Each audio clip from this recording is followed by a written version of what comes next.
Assalamualaikum warahmatullahi wabarakatuh. Nama saya Nurfida Pratista Dipa, mahasiswa jurusan Psikologi Program E-Learning kelas D. Hari ini ingin menjelaskan tentang uji asumsi. Yang pertama itu teori dari uji normalitas.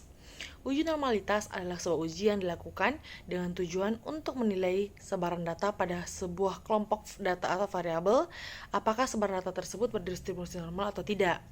Uji normalitas ini berguna untuk menentukan data yang telah dikumpulkan berdasarkan distribusi normal atau diambil dari populasi normal. Metode klasik dalam pengujian normalitas suatu data tidaklah begitu rumit. Dan untuk memberikan kepastian apakah data tersebut berdistribusi normal atau tidak, kita lakukan uji normalitas. Dan setelah ini, video di belakang nanti saya akan melakukan tutorial tentang uji normalitas dan uji linearitas. Berikutnya ada uji linearitas. Uji linearitas adalah salah satu uji asumsi klasik yang dilakukan untuk mengetahui sifat linear pada sebaran data variabel. Perlu mengetahui adanya sifat linear dan hubungan X dan Y mempengaruhi tingkat valid atau tidaknya model regresi yang dihasilkan. Jadi, sebagus apapun model regresi yang dihasilkan dengan R-square yang tinggi, namun jika data tersebut tidak memiliki sifat linear, maka kemungkinan akan terjadi kesalahan estimasi. Mengapa perlu uji linearitas?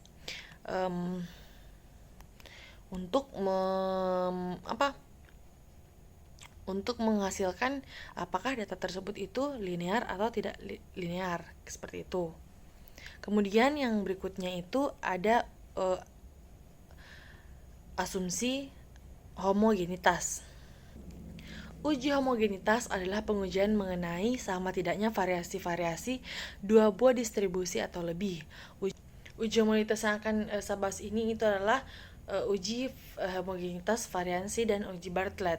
Uji homogenitas ini dilakukan untuk mengetahui apakah data dalam variabel X dan Y itu bersifat homogen atau tidak. Dan berikutnya ada uji heterokedastisitas. Ini adalah ujian statistik mempunyai dasar pengambilan keputusan. Dasar pengambilan keputusan ini berguna sebagai pedoman atau acuan dalam menentukan sebuah kesimpulan atau keputusan atas hasil analisis yang telah dilakukan. Adapun dasar pengambilan keputusan dalam uji heteroskedastisitas dengan menggunakan uji Gleiser adalah sebagai berikut. Jika nilai sigma itu lebih besar dari 0,05, maka kesimpulannya tidak terjadi gejala heterokedastisitas dalam model regresi, dan sebaliknya itu jika nilai sigma itu lebih kecil dari 0,05, maka kesimpulannya adalah terjadi gejala heterokedastisitas dalam model regresi. Seperti tutorial yang akan saya perlihatkan tentang uji normalitas dan linearitas dari uji asumsi ini. Kali ini saya akan menguji normalitas dari data ini. Dan ini adalah catatannya. Dasar pengambilan keputusan itu jika signifikansi lebih besar dari 0,05, maka kedua variabel itu berdistribusi normal. Sedangkan jika signifikansi lebih kecil dari 0,05, maka kedua variabel ini tidak berdistribusi normal. Ini catatan, dihafal ya, nanti kita akan lihatkan lagi di akhir video. Kemudian saya akan memblok semua data ini. Saya akan blok. Dan kita akan mengcopy data ini, kemudian kita pindahkan ke data view di SPSS. Paste, ini dia masih berangka desimal, masih ada 2 angka di belakang koma. Setelah itu kita ke variable view dan kemudian merubah namanya menjadi, kita rubah dia menjadi X aja ya, ini X besar. Dan yang kedua jadi Y, seperti ini. Dan untuk menghilangkan 2 angka di belakang koma itu, kita rubah desimalnya menjadi angka 0 aja. Jadi dia angka baku, gak pakai 0 di belakangnya ya, seperti ini. Dan kemudian kita akan merubah labelnya. Yang X tadi itu kita rubah menjadi HP aja. Ini lama durasi HP, atau durasi HP aja ya. Durasi penggunaan HP dia. Terus yang ini prestasi. Dan ini labelnya ya. Kemudian kita kembali ke data view. Di sini kita tidak bisa langsung menggunakan mencari normalitasnya. Sebelumnya kita harus mencari residualnya dulu. Dengan cara yang pertama kita analyze, kemudian ada regression, yang ini ya, dan kemudian ada linear. Kita klik. Setelah muncul seperti ini, variabel X-nya ini yang durasi penggunaan HP kita pindahkan ke independent, dan prestasi kita pindahkan ke dependent. Ini ingat ya, jangan sampai kebalik, nanti datanya jadi kacau. Seperti ini.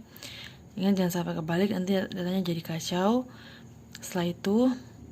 Setelah ini kita save datanya dan akan muncul kotak seperti ini. Kita pilih residual dan yang unstandardized.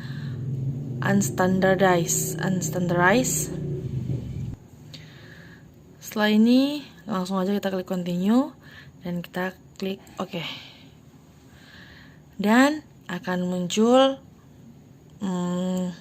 seperti ini. Tetapi kita nggak butuh ini, kolom-kolom ini kita langsung aja ya close ya.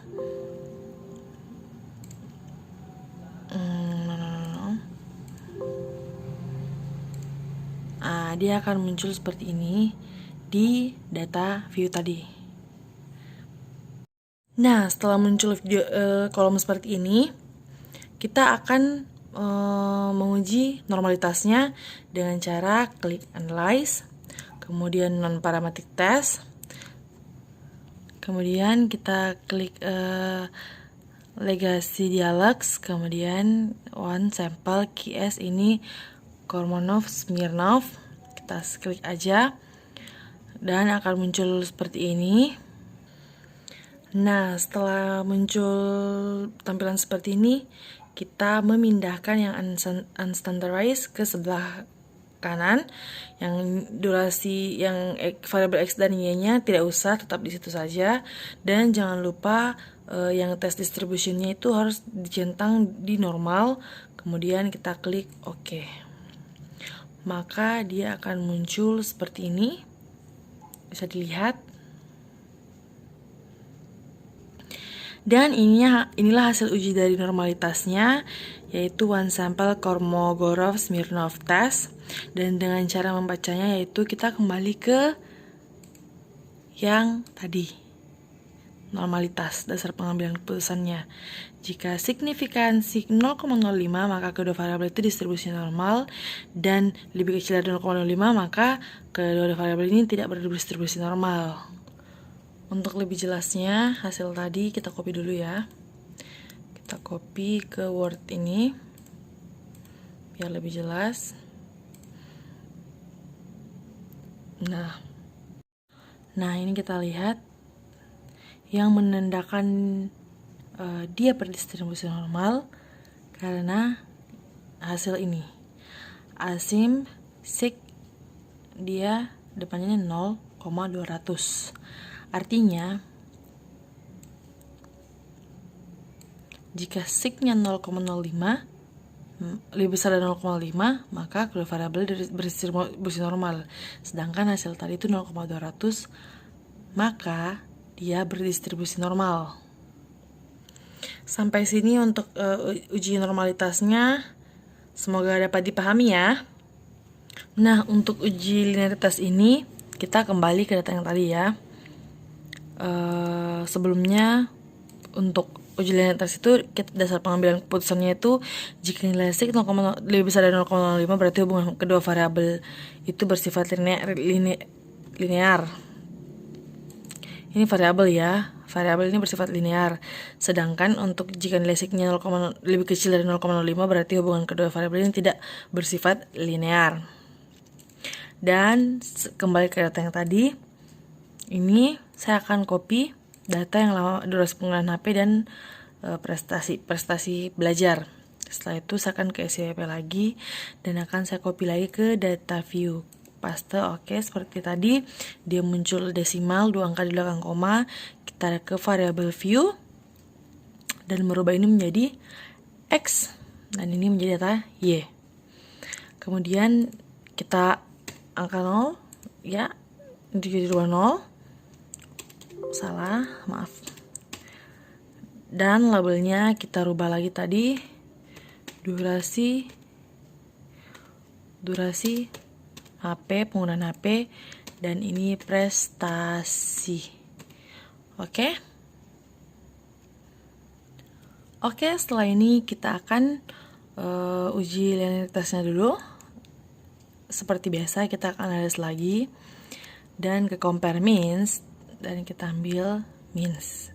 Kita klik dan kayak tadi ya, kayak uji normalitas tadi, yang X ke independen dan ke yang prestasi ke dependen. Ini kita kesinikan, ini kita kesinikan.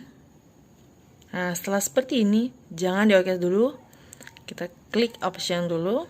Kemudian di statistik for first layer ini ada tanda centang, kita centang yang test for linearity karena kita akan menguji linearitasnya ya. Setelah itu kita continue dan oke. Nah, dan ini outputnya. Dan kita lihat hasil yang paling bawah ini ya, ANOVA table, dan ini adalah seperti yang tadi, rumus yang tadi yang kita lihat, yang ini. Dasar pengambilan keputusan untuk linearitas itu adalah jika nilai sigma lebih besar dari 0,05 berarti hubungan kedua variabel tersebut bersifat linear. Dan kita lihat data yang kita dapatkan tadi, kita lihat ini di deviation from linearity itu yang paling ujung ini adalah sigma 0,853. Kenapa saya bilang 0,853 itu karena ada tanda koma depannya. Dan ini lebih besar dari 0,05, maka data ini bersifat linear. Mungkin cukup sekian untuk uji normalitas dan linearitasnya. Semoga paham ya. Terima kasih banyak. Assalamualaikum warahmatullahi wabarakatuh.